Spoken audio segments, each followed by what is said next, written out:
प्रधानमंत्री नरेंद्र मोदी ने दिल्ली के प्रगति मैदान में एकीकृत ट्रांजिट कॉरिडोर परियोजना के मुख्य सुरंग और 5 अंडरपास का उद्घाटन किया। इस परियोजना को 920 करोड़ रुपए से अधिक की लागत में बनाया गया है।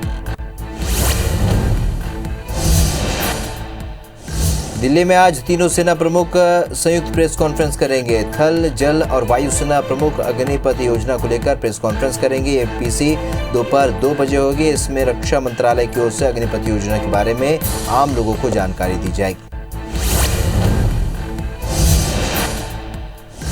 भारतीय वायुसेना ने अग्निपथ योजना के बारे में जानकारी अपनी वेबसाइट पर दी है। वायुसेना के मुताबिक अग्निवीरों को वही सुविधाएं मुहैया कराई जाएंगी जो एक सेना के जवान को कराई जाती हैं। अग्निवीरों को साल में 30 दिन की छुट्टी मिलेगी और मेडिकल लीव अलग से दी जाएगी। साथ ही कैंटीन सुविधा और इंश्योरेंस कवर भी दिया जाएगा। भारत और साउथ अफ्रीका के बीच आज 5वां और आखिरी T20 मैच बेंगलुरु के चिन्नास्वामी स्टेडियम में खेला जाएगा। शाम 7 बजे मैच शुरू होगा। 5 मैचों की सीरीज में दोनों टीमें अभी 2-2 से बराबरी पर हैं। आज टीम इंडिया के पास इतिहास रचने का मौका है। आज तक भारतीय टीम साउथ अफ्रीका को देश में T20 सीरीज नहीं हरा पाई। असम समेत पूर्वोत्तर के कई राज्यों में बाढ़ का कहर जारी है। लगातार हो रही बारिश के चलते असम के कई इलाकों में भारी जलभराव हो गया है। गुवाहाटी के हैटी गांव क्षेत्र में भारी बारिश के बाद जलभराव के कारण सामान्य जनजीवन प्रभावित हो गया है। करीमगंज शहर में बाढ़ का पानी भर गया है, जिससे सामान्य जनजीवन अस्त व्यस्त हो गया। देश में कोरोना मामलों की रफ्तार थमने का नाम नहीं ले रही है। स्वास्थ्य मंत्रालय की तरफ से जारी आंकड़े के मुताबिक पिछले 24 घंटे में कुल 12,899 नए मामले सामने आए हैं। वहीं 15 लोगों की कोरोना से मौत हुई है। नए आंकड़ों के बाद एक्टिव मामलों की संख्या 72,474 तक पहुंच गई। प्रधानमंत्री नरेंद्र मोदी आज दिल्ली में Pragati Maidan integrated transit corridor परियोजना की मुख्य सुरंग और 5 अंडरपास राष्ट्र को समर्पित करेंगे। बताया जा रहा है कि यह परियोजना प्रगति मैदान पुनर्विकास परियोजना का एक अभिन्न अंग है। प्रधानमंत्री इस अवसर पर एक सभा को भी संबोधित करेंगे। अग्निपथ योजना का देश भर में विरोध हो रहा है। इस बीच अग्निपथ योजना के खिलाफ कांग्रेस आज दिल्ली में जंतर मंतर पर सत्याग्रह करेगी। इसमें कांग्रेस के पूर्व अध्यक्ष राहुल गांधी भी शामिल हो सकते हैं। कांग्रेस के सांसद और नेता दिल्ली में एकजुट होकर केंद्र सरकार के खिलाफ हल्ला बोल प्रदर्शन करेंगे। ओलंपिक में गोल्ड मेडल जीत चुके भारत के नीरज चोपड़ा ने एक बार फिर कमाल दिखाया है। नीरज फिनलैंड में कुओतो ने गेम्स में गोल्ड मेडल जीते और नीरज ने शनिवार को यहां पर रिकॉर्ड 86.69 मीटर की दूरी तक भाला फेंका है। दिलचस्प बात यह रही कि उनकी कोई भी बराबरी नहीं कर पाया। हाल ही में नीरज ने नेशनल रिकॉर्ड बनाया था। भारत और साउथ अफ्रीका के बीच आज 5वां और आखिरी T20 मैच बेंगलुरु के चिन्नास्वामी स्टेडियम में खेला जाएगा। मैच शाम 7 बजे से शुरू होगा। 5 मैचों की सीरीज में दोनों टीमें अभी 2-2 से बराबरी पर हैं। आज टीम इंडिया के पास इतिहास रचने का मौका है। आज तक भारतीय टीम साउथ अफ्रीका को देश में T20 सीरीज नहीं हरा पाई। अमेरिकी राष्ट्रपति जो बाइडेन शनिवार को साइकिल से गिर पड़े। बाइडेन साइकिल चला रहे थे, जैसे ही वो रुके उनका संतुलन बिगड़ गया और बाइडेन साइकिल सहित गिर पड़े।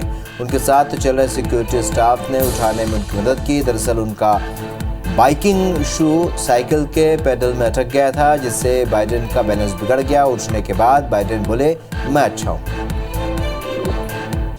अग्निपथ योजना का देश भर में विरोध हो रहा है। इस बीच अग्निपथ योजना के खिलाफ कांग्रेस आज दिल्ली में जंतर मंतर पर सत्याग्रह करेगी। इसमें कांग्रेस के पूर्व अध्यक्ष राहुल गांधी भी शामिल हो सकते हैं। कांग्रेस के सांसद और नेता दिल्ली में एकजुट होकर केंद्र सरकार के खिलाफ हल्ला बोल प्रदर्शन करेंगे।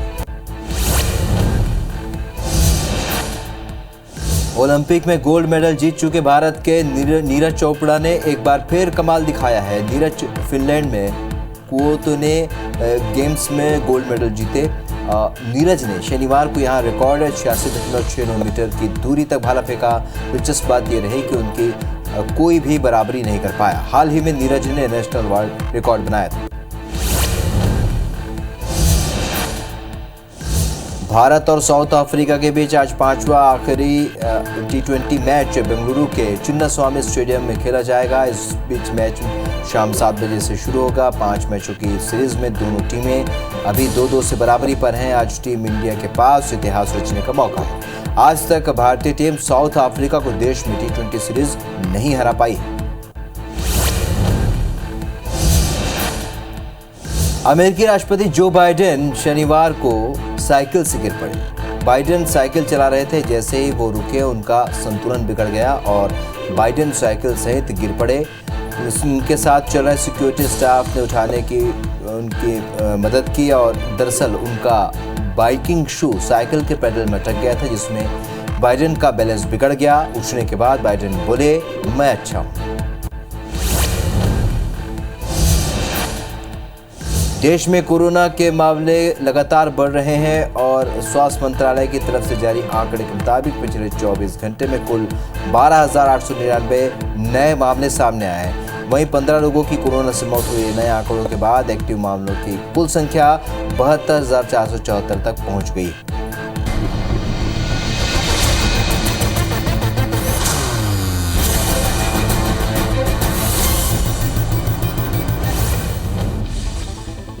ओलंपिक में गोल्ड मेडल जीत चुके भारत के नीरज चोपड़ा ने एक बार फिर कमाल दिखाया। नीरज फिनलैंड में कुओतोने गेम्स में गोल्ड मेडल जीत चुके हैं और नीरज ने शनिवार को यहां पर रिकॉर्ड 86.69 मीटर की दूरी तक भाला फेंका है। दिलचस्प बात यह रही कि उनकी कोई भी बराबरी नहीं कर पाया। हाल ही में नीरज ने नेशनल रिकॉर्ड बनाया था।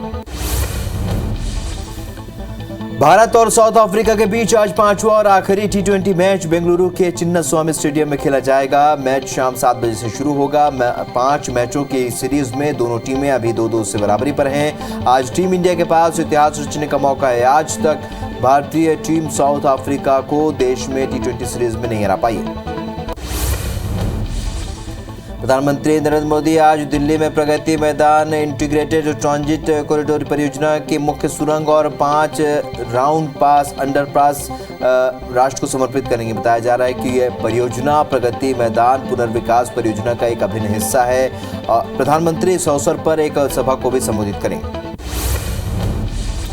वडोदरा में पीएम मोदी ने गुजरात गौरव अभियान में हिस्सा लिया। यहां पर उन्होंने 21,000 करोड़ रुपए की विकास परियोजनाओं का उद्घाटन और शिलान्यास किया। इस दौरान जनता को संबोधित करते हुए उन्होंने कहा कि डबल इंजन की सरकार ने पिछले 8 सालों में महिलाओं को सशक्त बनाया। उनका सशक्तिकरण भारत के विकास के लिए अनिवार्य है। अग्निपथ योजना का देश भर में विरोध हो रहा है। इस बीच अग्निपथ योजना के खिलाफ कांग्रेस आज दिल्ली में जंतर मंतर पर सत्याग्रह करेगी। इसमें कांग्रेस के पूर्व अध्यक्ष राहुल गांधी भी शामिल हो सकते हैं और कांग्रेस के सांसद और नेता दिल्ली में एकजुट होकर केंद्र सरकार के खिलाफ हल्ला बोल प्रदर्शन करेंगे। देश के अलग अलग राज्यों में अग्निपथ के खिलाफ हो रहे प्रदर्शन तेज हो गए हैं और इस बीच रक्षा मंत्रालय ने भी अग्निवीरों को अपने मंत्रालय में होने वाली भर्तियों में 10% आरक्षण देने का ऐलान कर दिया है। रक्षा मंत्रालय ने 15 कंपनियों में भी नियुक्तियों में आरक्षण मिलने की बात कही है। जबलपुर में अग्निपथ योजना को लेकर राज्यसभा सांसद विवेक तन्खा का बयान सामने आया और उन्होंने कहा कि अग्निपथ योजना का हाल कृषि कानून जैसा होगा। योजना लागू करने से पहले जरूरी जनसंवाद करना था। सरकार के सलाहकारों में सच बताने की हिम्मत नहीं।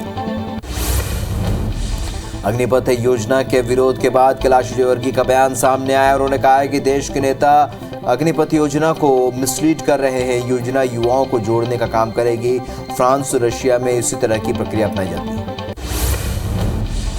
केंद्र की अग्निपथ योजना को लेकर रेलवे स्टेशन पर अलर्ट जारी कर दिया गया है। उसी कड़ी में बिलासपुर में रेलवे सुरक्षा बल ने चौकसी बरतनी शुरू कर दी है। सुरक्षा में तैनात कर्मचारियों की छुट्टियां भी रद्द कर दी गई है। वही स्टेशन की सुरक्षा को लेकर आरपीएफ ने फ्लैग मार्च निकाला। केंद्रीय स्वास्थ्य मंत्री मनसुख मंडाविया आज भोपाल के दौरे पर रहेंगे। वे शाम 5 बजे से लेकर रात 8 बजे तक भोपाल एम्स का निरीक्षण करेंगे। वहीं अस्पताल में बनाई गई यूनिट को देखेंगे, साथ ही स्टाफ से भी चर्चा करेंगे। राज्यपाल मंगूभाई पटेल आज जबलपुर के दौरे पर रहेंगे और विश्व सिकल सेल एनीमिया दिवस कार्यक्रम में शामिल होंगे। कार्यक्रम में देश भर से जुटे वैज्ञानिक इलाज की नई तकनीक को साझा करेंगे और सिकल सेल एनीमिया इलाज ऐप की भी लॉन्चिंग की जाएगी। पीड़ित बच्चों की जांच और इलाज के लिए प्रोजेक्ट्स भी लॉन्च होंगे। जबलपुर से आम आदमी पार्टी के मेयर प्रत्याशी रईस वली को पार्टी की तरफ से भी फॉर्म नहीं मिला, जिससे नाराज होकर उन्होंने अपनी पार्टी को आड़े हाथों लिया। रईस वली ने सार्वजनिक रूप से आम आदमी पार्टी को नुकसान पहुंचाने की बात कही। उन्होंने कहा कि बी फॉर्म न देकर उनका अपमान किया गया है। आगे जाकर पूरे देश से लाखों कार्यकर्ता पार्टी से इस्तीफा देंगे। उज्जैन में कांग्रेस के पार्षद उम्मीदवारों की लिस्ट जारी होने के बाद विवाद बढ़ता ही जा रहा है। टिकट नहीं मिलने से नाराज कार्यकर्ताओं ने कांग्रेस कार्यालय के बाहर प्रदर्शन किया और नारेबाजी करते हुए कांग्रेस नेताओं का पुतला फूंका। कार्यकर्ताओं का आरोप है कि बड़े नेताओं के षड्यंत्र के चलते पार्टी के लिए काम करने वाले कार्यकर्ताओं को टिकट से वंचित रखा गया। रायगढ़ जिला भाजपा का जिला स्तरीय प्रशिक्षण वर्ग शनिवार से शुरू हुआ और 3 दिवसीय इस प्रशिक्षण वर्ग में भाजपा के प्रदेश अध्यक्ष विष्णुदेव साय, सांसद गोमती साय, भाजपा के नेता ओपी चौधरी समेत भाजपा पदाधिकारी और कार्यकर्ता शामिल हुए। इस दौरान कार्यकर्ताओं को वक्ताओं ने पार्टी की रीति नीति से अवगत कराया और केंद्र की योजनाओं को अंतिम व्यक्ति तक पहुंचाने कृत संकल्पित होकर काम करने की नसीहत दी। राजधानी रायपुर के बूढ़ा तालाब धरना स्थल पर योग प्रशिक्षकों ने मोर्चा खोल दिया है। सरकारी संस्थानों में भर्ती की मांग को लेकर योग प्रशिक्षकों ने प्रदर्शन किया। प्रशिक्षकों ने अलग अलग योग मुद्रा कर अपना विरोध जताया। बेरोजगार युवाओं का कहना है कि साल 2002 से योगा की पढ़ाई कराई जा रही, लेकिन आज तक किसी भी कॉलेज विश्वविद्यालय में वैकेंसी नहीं निकली। कांकेर जिले के पखांजूर में स्कूल सफाई कर्मचारियों ने जमकर प्रदर्शन किया। कर्मचारियों ने नियमितीकरण की मांग को लेकर नेताजी सुभाष चंद्र बोस स्टेडियम में धरना प्रदर्शन किया। इस दौरान कर्मचारियों ने कहा कि पिछले विधानसभा चुनाव में सरकार ने नियमित करने की घोषणा की थी, लेकिन 3 साल बाद भी नियमित नहीं किया गया। अगर सरकार आगे नहीं मानती है तो आगे उग्र प्रदर्शन किया जाएगा। कांग्रेस के राष्ट्रीय सचिव सत्यनारायण पटेल और कांग्रेस के प्रदेश सचिव रवि शुक्ला ने शनिवार को महाकालेश्वर मंदिर में महामृत्युंजय जाप कराया। ये जाप कांग्रेस के नेता सोनिया गांधी के उत्तम स्वास्थ्य एवं ईडी द्वारा राहुल गांधी से पूछताछ करने पर केंद्र सरकार को सद्बुद्धि देने के लिए कराया गया। बिलासपुर में नेता प्रतिपक्ष धर्मलाल कौशिक ने अपोलो अस्पताल पहुंचकर राहुल के स्वास्थ्य का जायजा लिया और राहुल के जल्द स्वस्थ होने की कामना की। लगभग 106 घंटे तक बोरवेल में फंसे जांजगीर जिले के निवासी राहुल साहू का इलाज 4 दिनों से अपोलो अस्पताल में चल रहा है। कवर्धा के विधायक मोहम्मद अकबर क्षेत्र के लोगों की समस्याओं को सुनने के लिए वनांचल क्षेत्र चिल्फी पहुंचे, जहां पर गांव के जिला स्तरीय जन समस्या निवारण शिविर में शामिल होकर लोगों से मुलाकात की और लोगों के आवेदनों और समस्या को सुना। उन्होंने मांगों के आधार पर अधिकारियों को समस्या के निराकरण का निर्देश दिया। चित्रकूट चतुर्थ श्रेणी कर्मचारियों ने नियमित करने सहित कई मांगों को लेकर प्रदर्शन की तैयारी में है। आगामी रणनीति को लेकर कर्मचारियों ने बस्तर जिले के लोहांडीगुड़ा में बैठक की। कर्मचारी संघ के पदाधिकारियों का कहना है कि पूर्ववर्ती सरकार ने भी वादा किया और भूल गई। अब वर्तमान सरकार को भी 3 साल हो चुके हैं, लेकिन कोई भी सुनवाई नहीं हो रही। अंबिकापुर के गांधी स्टेडियम में बास्केटबॉल खेलने वाली महिला खिलाड़ी उस वक्त हैरत में पड़ गई जब जिले की एसपी भावना गुप्ता उनके बीच बास्केटबॉल खेलने के लिए पहुंच गई। Surguja police fit cop fit city अभियान चला रही है और इसके तहत SP Bhavna Gupta basketball team मैदान में आज फिट सिटी के बास्केटबॉल मैच का आयोजन किया गया, जिसमें सरगुजा एसपी भावना गुप्ता बतौर मुख्य अतिथि के रूप में शामिल। जगदलपुर में अमृत मिशन योजना का काम अधर में लटका हुआ है। यूं तो पाइपलाइन बिछाने के नाम पर बेहिसाब सड़कों को खोदा गया, जो कि बारिश में शहरवासियों के लिए परेशानी का सबब बनते नजर आ रहे हैं। छत्तीसगढ़ के कई शहरों में अमृत मिशन 2 का कार्य शुरू हो चुका, लेकिन जगदलपुर में पहले चरण का काम भी पूरा नहीं हो पाया। ऐसे में नगर निगम ने अब ठेकेदार को 18 महीने में काम पूरा करने का अल्टीमेटम दिया।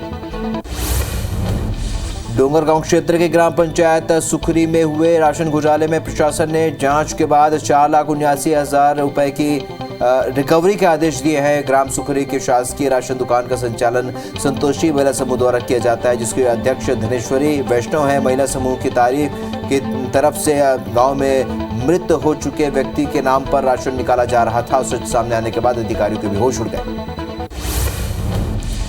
रायपुर के मेकाहारा में दिल की दुर्लभ बीमारी एब्स्टिन एनोमली का सफल ऑपरेशन हुआ। डॉक्टर कृष्णकांत साहू ने बताया कि सिकलिंग के साथ दिल के एब्स्टिन बीमारी ऑपरेशन का ये छत्तीसगढ़ में पहला केस है। मरीज के हृदय के ऑपरेशन के दौरान जब हृदय और फेफड़ों के कार्य कुछ समय के लिए रोक दिया जाता है। बिलासपुर में पुलिस निरीक्षक की शादी एक महिला ने खुद को पहली पत्नी बताकर रुकवा दी और याचिकाकर्ता के खिलाफ विभागीय जांच शुरू हो गई। इस मामले में हाईकोर्ट ने सुनवाई कर जांच पर आगामी आदेश तक रोक लगा दी।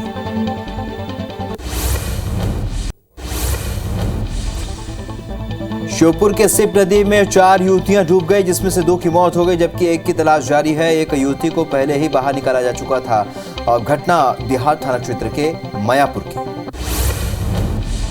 दंतेवाड़ा के मटसे गांव में अज्ञात आरोपियों ने धारदार हथियार से हमला कर युवक की हत्या कर दी। वारदात के दौरान मृतक युवक घर पर ही सो रहा था, साथ ही उसके परिवार वाले भी घर पर ही मौजूद थे। वहीं घटना के बाद पुलिस ने शव को पोस्टमार्टम के लिए भेज दिया है और अज्ञात आरोपियों की तलाश में जुट गई। ओरछा के निवाड़ी में खेत पर सो रही एक बुजुर्ग महिला की देवर ने कुल्हाड़ी मारकर हत्या कर दी और घटना की सूचना पर मौके पर पहुंची पुलिस ने मामला दर्ज कर जांच शुरू कर दी है। मामले में मृतक के पति का कहना है कि वो काम के लिए गांव गया हुआ था। इस बीच भाई ने कुल्हाड़ी से मारकर उसकी पत्नी की हत्या की। डोंगरगढ़ के गिद्धवा भंवर गांव में बुजुर्ग महिला की हत्या कर दी गई। पुलिस ने अज्ञात आरोपी व्यक्ति के खिलाफ मामला दर्ज कर तलाश शुरू कर दी है। पुलिस ने मिली जानकारी के अनुसार बुजुर्ग महिला अपने घर में अकेली रहती थी। ग्रामीणों ने बुजुर्ग से गांव में एक कार्यक्रम के लिए चंदा मांगने के लिए पहुंचे तो महिला मृत पाई गई। जांजगीर चांपा के सारा गांव रेलवे स्टेशन में गिरकर एक युवक की मौत हो गई। युवक जबलपुर के बरगी गांव का रहने वाला था। वहीं घटना की सूचना पर पुलिस की टीम मौके पर पहुंची और शव को पोस्टमार्टम के लिए भिजवाया। फिलहाल पुलिस ने पोस्टमार्टम के बाद शव परिजनों को सौंप दिया। जांजगीर की जिला जेल में विचाराधीन बुजुर्ग कैदी की मौत हो गई। प्रारंभिक तौर पर हार्ट अटैक की वजह से मौत होने की आशंका जाहिर की गई है। बीती रात कैदी को सीने में दर्द की शिकायत के बाद जिला हॉस्पिटल ले जाया गया था, जहां डॉक्टर ने उसे मृत घोषित कर दिया। मृतक 25 मई से 1.5 साल की बच्ची के साथ दुष्कर्म के आरोप में जेल में। जशपुर जिले के लोदाम में आकाशीय बिजली गिरने से 2 महिला की मौत हो गई। वहीं एक महिला घायल हो गई, जिसे अस्पताल में भर्ती कराया गया। अचानक मौसम बदलने के कारण यह हादसा हुआ। खंडवा के ब्रह्मपुरी घाट पर पिता के साथ नहाने के दौरान 8 साल के मासूम वंश की डूबने से मौत हो गई। वाराणसी से परिजनों के साथ वंश भी ओंकारेश्वर ज्योतिर्लिंग के दर्शन के लिए पहुंचा था। बता दें कि नहाते समय पिता गहरे पानी में चले गए थे। जैसे जैसे पिता बाहर आए लेकिन वंश बाहर नहीं आया। राजनांदगांव के अंबागढ़ चौकी के पास तेज रफ्तार ट्रेलर नाले में गिर गया। हादसे में ट्रेलर ड्राइवर की हालत गंभीर है, जिसे अस्पताल में भर्ती कराया गया, जहां उसको इलाज जारी है। ट्रेलर आंध्र प्रदेश से रायपुर आ रही थी और इस बीच ये हादसे का शिकार हो गई। भोपाल में एम्बुलेंस हादसे का शिकार हो गई। कैपिटल चौराहे से पुल बोगदा जाने के दौरान रास्ते में मरीज को ले जाते वक्त एम्बुलेंस डिवाइडर पर चढ़ गई। हादसे में मरीज और ड्राइवर बाल बाल बच गए। बता दें कि एम्बुलेंस मरीज को सागर से भोपाल लेकर आई थी। जांजगीर चांपा के डबरा क्षेत्र में शॉर्ट सर्किट के चलते बस में धुआं निकलने लगा, जिसके बाद ड्राइवर ने गाड़ी रोककर यात्रियों को नीचे उतारा। अचानक धुआं निकलने से बस में बैठे यात्री सहम गए। हालांकि कुछ देर बाद धुआं निकलना बंद हुआ और लोगों ने राहत की सांस ली। इस घटना में किसी का आत्महत्या की खबर नहीं है। मुंगेली जिले के लोरमी में मातृ शिशु अस्पताल में डॉक्टर से मारपीट का मामला सामने आया। मरीज के परिजनों ने इलाज नहीं करने का आरोप लगाकर डॉक्टर के साथ मारपीट की घटना का सीसीटीवी फुटेज भी सामने आया। देर रात ड्यूटी में रहे डॉक्टर दिनेश साहू के साथ 5 लोगों ने मारपीट की। डोंगरगढ़ थाना क्षेत्र के कुरुभाठा गांव में जमीन विवाद को लेकर 2 पक्षों में मारपीट हो गई। घटना के बाद दोनों पक्षों के लोगों ने मामले की शिकायत थाने में दर्ज कराई। बताया जा रहा है कि संतोष साहू के करण वर्मा को सरकारी जमीन का आवंटन किया गया था, लेकिन करण वर्मा ज्यादा जगह पर निर्माण करवा रहा था, जिसका संतोष साहू ने विरोध किया और इस मामले को लेकर दोनों पक्षों में मारपीट हुई। धमतरी में खनिज विभाग ने बड़ी कार्रवाई की है। खनिज विभाग के अधिकारियों ने 29 हाईवा वाहन जब्त किया है। बताया जा रहा है कि प्रतिबंध होने के बाद भी इलाके में रेत का अवैध उत्खनन और परिवहन जारी था। अब अधिकारी रेत खदान संचालकों पर कार्रवाई करने की तैयारी में। रायपुर पुलिस ने नशीली टेबलेट के साथ एक नशे के सौदागर को गिरफ्तार किया। आरोपी के पास से 4 सुनागर नाइट्रोसन और 10 प्रतिबंधित नशीली दवा बरामद हुई है और सिविल लाइन पुलिस ने मुखबिर की सूचना के आधार पर आरोपी की घेराबंदी की और उसे नशीली टेबलेट के साथ गिरफ्तार किया। बस्तर पुलिस ने बीते 2.5 साल में 6.5 करोड़ रुपए का गांजा पकड़ा है। उड़ीसा बॉर्डर से जिले में गांजा तस्करी की जाती रही और बीते 2.5 साल में गांजा तस्करी के 145 मामले में पुलिस ने 249 तस्करों को पकड़ा है। पुलिस ने इस मामले पर अब तक 12,800 किलोग्राम गांजा जब्त किया है, जिसकी अनुमानित कीमत 6.5 करोड़ बताई जा रही है। डोंगरगढ़ में नाबालिग से रेप का मामला सामने आया। शादीशुदा आरोपी 1 साल से पीड़ित का शोषण कर रहा था। आरोपी ने सोशल मीडिया पर भी पीड़ित का अश्लील वीडियो पोस्ट कर दिया था। एफआईआर के 19 घंटे में ही पुलिस ने आरोपी को गिरफ्तार कर लिया। सागर में व्यापारी से लूट और हत्या का खुलासा हुआ है। मामले में पुलिस ने 6 आरोपियों को गिरफ्तार किया है। साथ ही 1 करोड़ से अधिक के जेवरात और नकद जब्त किए गए हैं। आरोपियों ने सराफा व्यापारी का अपहरण कर हत्या की थी। केशकाल में युवती के साथ दुष्कर्म का मामला सामने आया। पीड़ित ने फरसगांव थाना पहुंचकर मामले की शिकायत की है। पीड़ित का आरोप है कि आरोपी ने बीते 5 साल से शादी का झांसा देकर शारीरिक संबंध बनाया और बाद में शादी करने से मुकर गया। वहीं मामले में पुलिस ने आरोपी को गिरफ्तार कर लिया। कोरबा के हरदी बाजार चौकी पुलिस ने डीजल चोरी के मामले में 3 लोगों को गिरफ्तार किया है। पुलिस ने आरोपियों से 6 बड़े डब्बे में डीजल समेत एक बोलेरो को जब्त किया है। आरोपी दीपका खदान से डीजल चोरी कर भाग गए। धमतरी जिले के मगरलोड सरकारी शराब दुकान में लूट और डकैती के 4 आरोपियों को अपर सत्र न्यायाधीश ने 7-7 साल की सजा सुनाई है। जिले में पिछले साल अज्ञात बदमाशों ने मगरलोड शराब दुकान में लूट और डकैती की वारदात को अंजाम दिया था। मुखबिर की सूचना पर 4 आरोपियों को पुलिस ने गिरफ्तार किया। ग्वालियर में सरकारी जमीन पर मालिकाना हक को लेकर हुए विवाद में किसान के सर पर गोली मार दी गई। घटना भंवरपुरा थाना क्षेत्र के पहसारी में घटी है। घायल को इलाज के लिए अस्पताल में भर्ती कराया गया है। गोली मारने वाले आरोपी गांव से भाग गए, जहां पर पुलिस ने आरोपी के खिलाफ हत्या के मामला दर्ज किया है। राजिम के छुरा इलाके में मृत अवस्था में नर भालू मिला और भालू की उम्र 5 साल बताई जा रही है। शव की जानकारी ग्रामीणों ने वन विभाग को दी। घटना के बाद वन विभाग और 3 डॉक्टरों की टीम घटनास्थल पर पहुंची और भालू का पोस्टमार्टम किया गया। भालू की मौत का कारण आकाशीय बिजली बताया जा रहा है। पोस्टमार्टम के बाद विभाग ने मृत नर भालू का दाह संस्कार किया। हाथियों का दल एक बार फिर से बालोद जिले में पहुंच चुका है। दल में 23 से 24 हाथी होने की संभावना है। वन विभाग लगातार इस दल पर निगरानी कर रहा है। वहीं वन विभाग ने आसपास के 8 गांवों के लिए अलर्ट जारी किया। हालांकि अभी तक किसी भी प्रकार के नुकसान की खबर नहीं है।